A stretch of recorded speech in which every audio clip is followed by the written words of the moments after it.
예언자 엘리사가 예언자 수련생들 가운데서 한 사람을 불러 말하였다. 너는 허리를 단단히 묶고 손에 이 기름병을 들고 길르앗의 라모스로 가거라. 거기에 가면 그곳에서 nim시의 손자이며 여호사밧의 아들인 예후를 만나게 될 것이다. 그러면 안에 들어가 그의 동료들 사이에서 그를 불러내어 밀실로 데리고 들어가거라. 그리고 기름병을 기울여 그의 머리에 부으며 나 주가 말한다. 내가 너를 이스라엘의 왕으로 세웠다 하고 말하여라. 그렇게 말한 다음에 너는 문을 열고 속히 도망하여라. 지체해선 안 된다. 그리하여 예언자의 시종인 그 젊은이가 길르앗의 라모스로 갔다. 그가 도착하였을 때에 그곳에는 군대의 장군들이 둘러앉아 회의를 하고 있었다. 그가 그들에게 말하였다. 장군님, 드릴 말씀이 있습니다. 그러자 예후가 말하였다. 우리들 가운데 누구에게 말하고 있는 겁니까?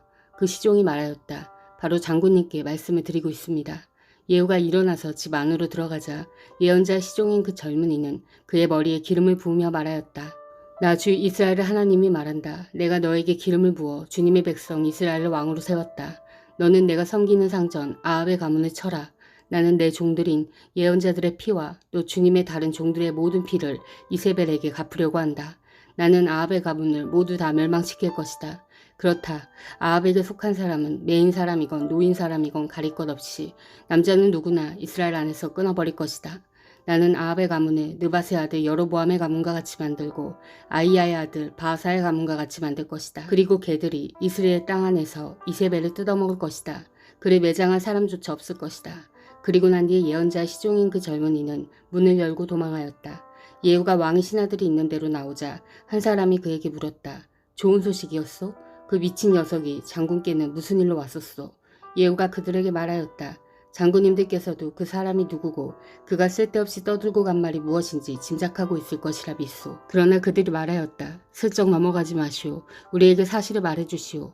예후가 대답하였다. 그의 말이 주님께서 나를 이스라엘의 왕으로 기름 부어 세웠다고 말씀하시었다고 하였소. 그러자 그들은 황급히 일어나 각자 자기 옷을 벗어서 섬돌 위 예후의 발 아래에 깔고 나팔을 불며 예후께서 임금님이 되셨다 하고 외쳤다. 그리하여 nim시의 손자이며 여호사밧의 아들인 예후는 요람을 칠 모의를 하게 되었다. 그때 요람은 이스라엘 정군을 이끌고 시리아 왕 하사엘과 맞서서 길르앗의 라못을 지키고 있었다. 요람 왕이 시리아 왕 하사엘과 싸울 때 시리아 사람에게 다친 상처를 치료하려고 이스라엘로 돌아와 있을 때였다. 마침내 예후가 말하였다. 장군들이 나와 뜻을 같이 한다면 아무도 이 성읍에 빠져나가서 이스라엘에 이 사실을 알리는 일이 없도록 해주시오. 그런 다음에 예후는 병거를 타고 이스라엘로 갔다. 요람이 그곳에서 병으로 누워 있었다. 유다의 아하시아 왕은 요람을 문병하려고 벌써 거기에 와 있었다. 이스라엘의 망대 위에 서 있는 파수병이 예후의 군대가 오는 것을 보고 웬 군대가 오고 있습니다 하고 외쳤다. 그러자 요람이 말하였다. 기마병을 보내어 그들을 만나 평화의 소식이냐고 물어보아라. 그리하여 기마병은 그들을 만나러 가서 말하였다. 임금님께서 평화의 소식이냐고 물어보라 하셨소. 그러자 예후가 말하였다. 평화의 소식인지 아닌지가 너와 무슨 상관이 있느냐. 너는 내 뒤를 따르라. 파수병이 왕에게 보고하였다. 그들에게 간 전령이 돌아오지 않습니다. 그리하여 왕이 두 번째 기마병을 보내자 그가 그들에게 가서 말하였다. 임금님께서 평화의 소식이냐고 물어보라 하셨소. 그러자 예후가 말하였다. 평화의 소식인지 아닌지가 너와 무슨 상관이 있느냐. 너는 내 뒤를 따르라. 파수병이 왕에게 또 보고하였다. 그들에게 간 전령이 또 돌아오지 않습니다. 그런데 미친 듯이 말해 모는 모습이 nim시의 아들 예후와 비슷합니다. 이 말을 듣자 요람은 병거를 준비하라 하고 명령하였다. 병거를 준비하니 이스라엘 왕 요람과 유다 왕 아하시아가 각각 자기의 병거를 타고 예후를 만나러 나가서 이스라엘 사람 나봇의 땅에서 그를 만났다. 요람이 예후를 보고 예후 장군 평화의 소식이요? 하고 물었다. 예후는 당신의 어머니 이세벨이 저지른 음행과 마술 행위가 극에 달하였는데 무슨 평화가 있겠소? 하고 대답하였다.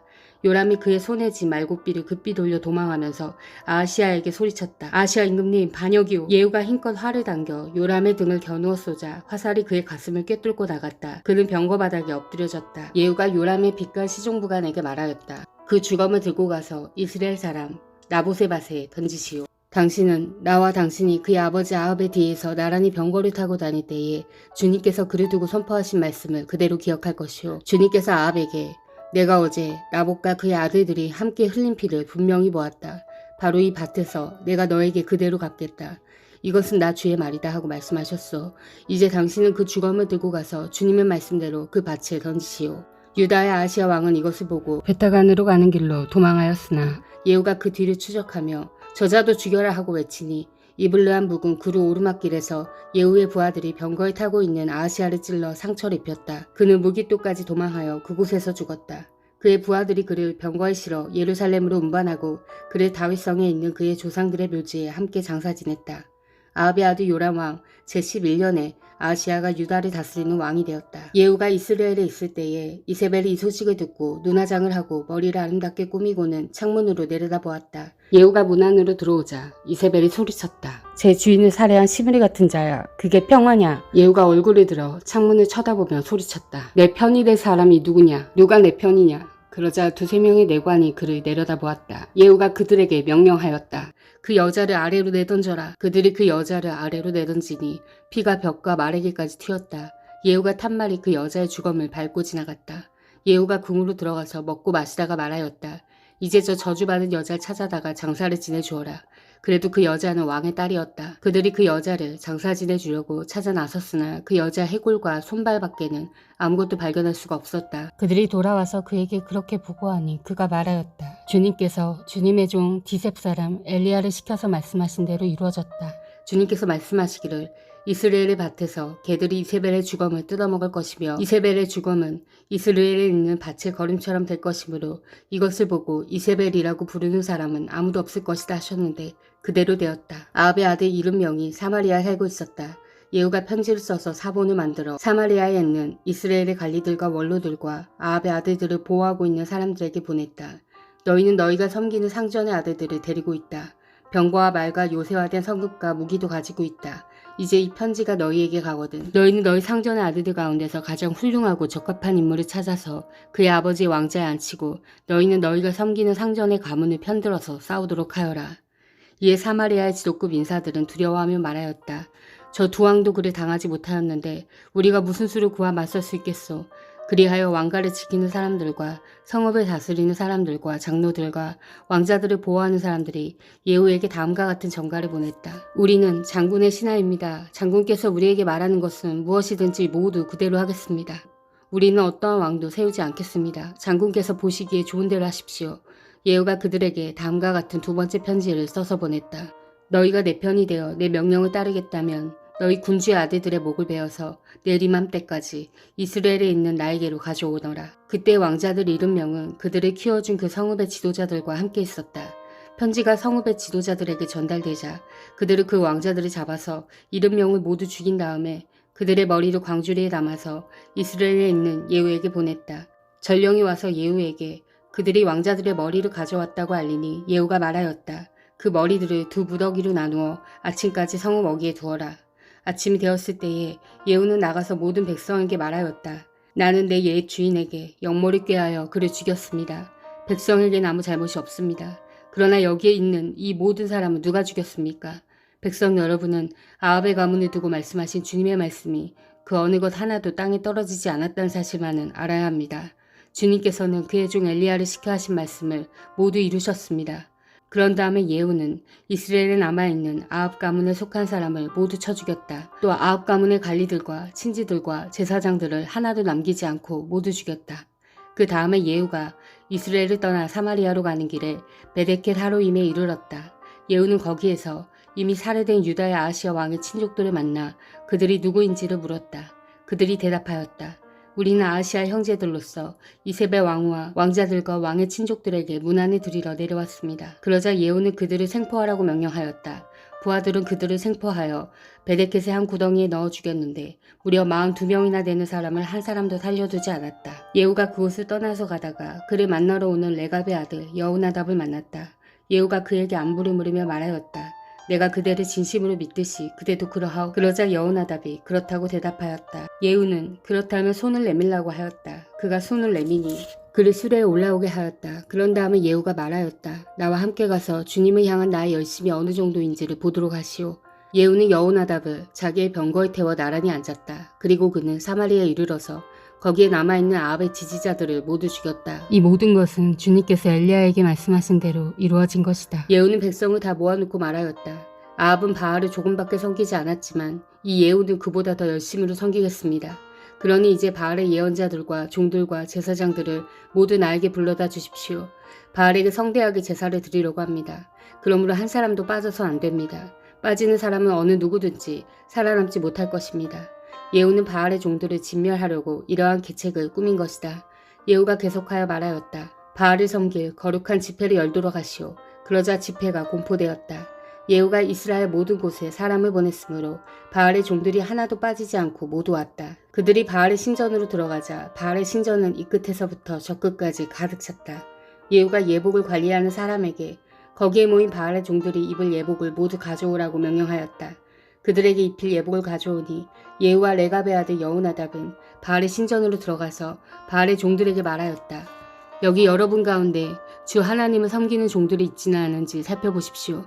여기에는 다만 바알의 종들만 있어야 합니다. 이렇게 하여 그들이 제사와 번제를 드리려고 신전 안으로 들어갔을 때에 예후는 밖에서 80명의 군인을 포진시켜 놓고 말하였다.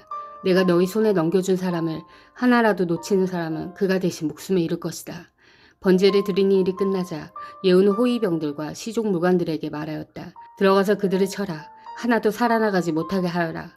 그러자 호위병들과 시종 무관들은 그들을 칼로 쳐서 바깥으로 내던졌다. 그리고는 바알 신전의 지성소에까지 들어가서 바알 신전의 우상들을 끌어내어 불태웠다.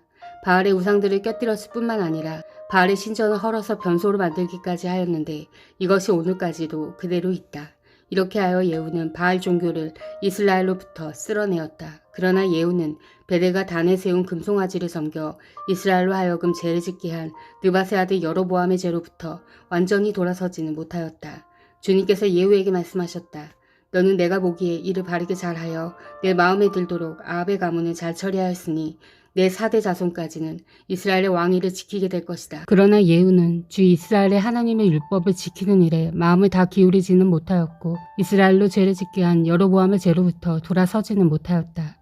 이때부터 주님께서는 이스라엘을 조금씩 찢어내기 시작하셨다. 그래서 하사엘이 이스라엘의 국경 사방에서 공격해왔다. 그는 요단강 동쪽 지역인 갓 사람과 르우벤 사람과 므낫세 사람이 있는 길르앗의 모든 땅, 곧 아르논강에 맞붙어 있는 아로엘에서부터 길르앗과 바산까지 공격하였다. 예후의 나머지 행적과 그가 한 모든 일과 그가 권세를 누린 일들은 이스라엘 왕 역대지락에 모두 기록되었다. 예후가 죽으니 사마리아에 안장하였고 그의 아들 여호아스가 그의 뒤를 이어 왕이 되었다. 예후는 사마리아에서 28해 동안 이스라엘을 다스렸다. 아하시아의 어머니 아달랴는 아들이 죽는 것을 보자 왕족을 다 죽이기 시작하였다. 그러나 왕자들이 살해되는 가운데서도 여호람 왕의 딸이요 아하시아의 누이인 여호세바가 아하시아의 아들 요아스를 몰래 빼내어 유모와 함께 침실에 숨겼다. 이때 사람들이 아달랴가 모르도록 그를 숨겼으므로 그는 죽음을 면할 수 있었다. 요아스는 그의 고모 여호세바와 함께 6해 동안을 주님의 성전에 숨어 지냈으며 그동안 나라는 아달랴가 다스렸다. 7째 해가 되자 여호야다 제사장이 사람을 보내어 가리 사람의 백부장들과 호위병의 백부장들을 불러왔다. 그리고 그들을 주님의 성전에 있는 왕자에게로 데리고 가서 그들과 더불어 언약을 맺고 또 주님의 성전에서 맹세를 하게 한 뒤에 그들에게 왕자를 보여주었다. 그리고는 그들에게 이렇게 명령을 내렸다. 이제 여러분이 해야 할 일을 말하겠습니다.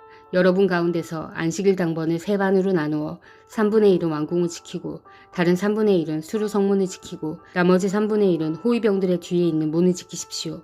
이와 같이 하여 왕궁을 철저히 지키게 하도록 하십시오. 그리고 안식일 비번은 모두 2반으로 나누어서 임금님께서 계신 주님의 성전을 지키도록 하십시오. 각자 무기를 들고 임금님을 호위할 것이며 누구든지 대열 안으로 들어오려는 사람은 반드시 죽이고 임금님께서 나가고 드실 때에는 반드시 경호하도록 하십시오. 백부장들은 여호야다 제사장이 명령한 것을 그대로 다 하였다. 그리고 그들은 안식일 당번인 사람들과 안식일 비번인 사람들을 데리고 여호야다 제사장에게로 왔다. 제사장이 백부장들에게 창과 방패를 나누어 주었다. 그것은 다윗 왕의 것으로서 주님의 성전 안에 간직되어 있던 것들이다. 그리하여 호위병들은 각각 손에 무기를 들고 성전 오른쪽에서부터 왼쪽까지 제단과 성전 주위를 감시하며 왕을 호위하였다. 그런 다음에 여호야다 제사장이 왕세자를 데리고 나와서 그에게 왕관을 씌우고 왕의 직무를 규정한 규례서를 주고 기름을 부어 왕으로 삼으니 백성이 손뼉을 치며 임금님 만세 하고 외쳤다. 아달랴가 호위병들과 백성의 소리를 듣고 주님의 성전에 모여있는 백성에게 가서 보니 왕이 대관식 규례에 따라 기둥 곁에 서 있고 관리들과 나팔수들도 왕을 모시고 서 있고 나라의 모든 백성이 기뻐하며 나팔을 불고 있었다. 아달랴가 분을 참지 못하고 옷을 찢으며 반역이다 반역이다 하고 외쳤다. 그때 여호야다 제사장이 군대를 거느린 백부장들에게 명령을 내렸다. 저 여자를 대열 밖으로 끌어내시오. 그리고 저 여자를 따르는 사람은 누구든지 칼로 쳐 죽이시오. 여호야다가 주님의 성전에서는 그 여자를 죽이지 말라고 하였으므로 그들은 그 여자를 끌어내어 군마가 드나드는 길에 통해 왕궁으로 들어가 거기에서 그 여자를 처형하였다. 여호야다는 이스라엘 백성이 주님의 백성이 되는 언약을 주님과 왕과 백성 사이에 맺게 하고 동시에 왕과 백성 사이에도 언약을 맺게 하였다. 그렇게 하고 난 다음에 그 땅에 온 백성이 바알의 신전으로 몰려가서 그 신전을 허물고 제단을 뒤엎고 신상들을 완전히 부숴버렸다. 또 그들은 제단 앞에서 바알의 제사장 맏단을 죽였다. 그리고 여호야다 제사장은 주님의 성전에 경비병들을 세웠다. 그리고 그는 백부장들과 가리 사람들과 호위병들과 그 땅의 모든 백성을 거느리고 왕을 인도하여 주님의 성전에서 데리고 나와서 호위병들이 지키는 문을 지나 왕궁으로 행진하여 들어갔다. 왕이 왕자에 오르자 그 땅의 모든 백성이 기뻐하였다. 아달랴가 왕궁에서 칼에 맞아 살해된 뒤로 도성은 평온을 되찾았다. 요아스가 왕위에 올랐을 때에 그는 7살이었다. 아멘. 사랑하는 형제자매 여러분, 주님이 곧 오십니다. 마라나타.